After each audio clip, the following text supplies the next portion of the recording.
সন্মানীয় শিক্ষাগুৰুসকল, জনাই আছোঁ এটা খুব গুৰুত্বপূৰ্ণ খবৰ যে আপোনালোকে যে শিক্ষা সেতু এপত বৰ্তমানে এটেণ্ডেঞ্চ দি আছে সেই সম্পৰ্কে আৰু এটা গুৰুত্বপূৰ্ণ অৰ্ডাৰ আহিছে যে এতিয়াৰ পৰা শিক্ষা সেতু এপত ইন টাইম আৰু আউট টাইম দুয়োটাই দিয়াটো বাধ্যতামূলক কৰা হৈছে।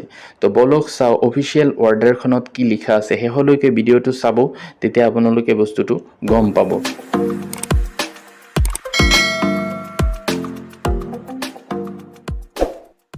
To চাব পাৰিছে government of Assam department of school education Dispur Guwahati 6 order to maintain discipline and punctuality among teaching and non-teaching staff in the school regarding the daily attendance in Shiksha Setu portal, the following decisions are made with immediate effect.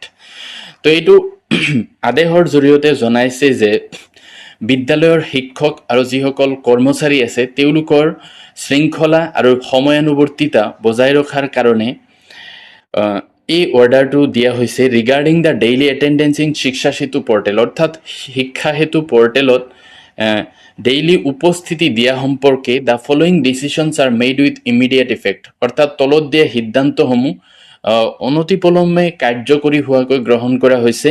Along with the in time in the school, it is mandatory to mark the out time by all the teaching and non-teaching staff in Shiksha Setu portal.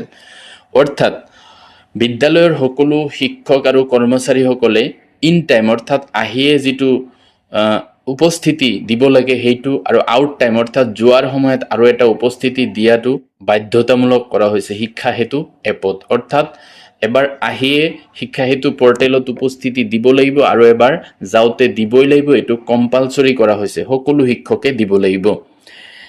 2 নম্বৰ কথাটো হ'ল in case of delay in reaching school or leaving school prior to closing time by more than 15 minutes for more than 2 times in a month, half day casual leave will be deducted. This order will come into force with immediate effect. অৰ্থাৎ বিদ্যালয়ত উপস্থিতি বা এৰা সম্পৰ্কে যদি বিদ্যালয় যিমানটা বজাত বহে তাৰ যদি 15 মিনিটলৈকে ৰেহাই দিছে, 15 মিনিটতকৈ যদি বেছি হয় বা স্কুল যিমানটা বজাত ছুটি হয় তাৰ 15 মিনিট আগলৈকে যাব পাৰিব, কিন্তু তাতকৈ যদি বেছি সময় আগতে বিদ্যালয় এৰে অৰ্থাৎ আউট টাইম দি দিয়ে আৰু এনেকুৱা যদি হয় মাহত 2 বাৰ, তেন্তে তেওঁৰ এটা হাফ কেজুৱেল লিভ অৰ্থাৎ নৈমিত্তিক ছুটিৰ পৰা আধা দিন কটা হ'ব। গতিকে এই দুটা আছিলে খুব গুৰুত্বপূৰ্ণ আদেশ, আপোনালোকে নিশ্চয় বুজি পাইছে। এইটো চাব পাৰিছে sign by Narayan Kanwar IAS secretary to the government of Assam.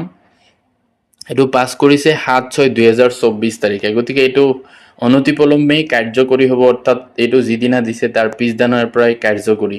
গতিকে বুজি পাইছে যে শিক্ষা সেতু এপত সকলোৱে সময়মতে এটেণ্ডেঞ্চ দিব লাগিব আৰু এবাৰ যাওঁতে, আৰু যাতে 15 মিনিটতকৈ বেছি এৰফেৰ নহয়, অৰ্থাৎ 15 মিনিটতকৈ যদি বেছি হৈ যায় আপোনাৰ মাহেকত এনেকুৱা 2 দিন হয় তেতিয়া হাফ চেল কটা হ'ব। গতিকে এইটো আছিলে খুব গুৰুত্বপূৰ্ণ ইনফৰমেশ্যন।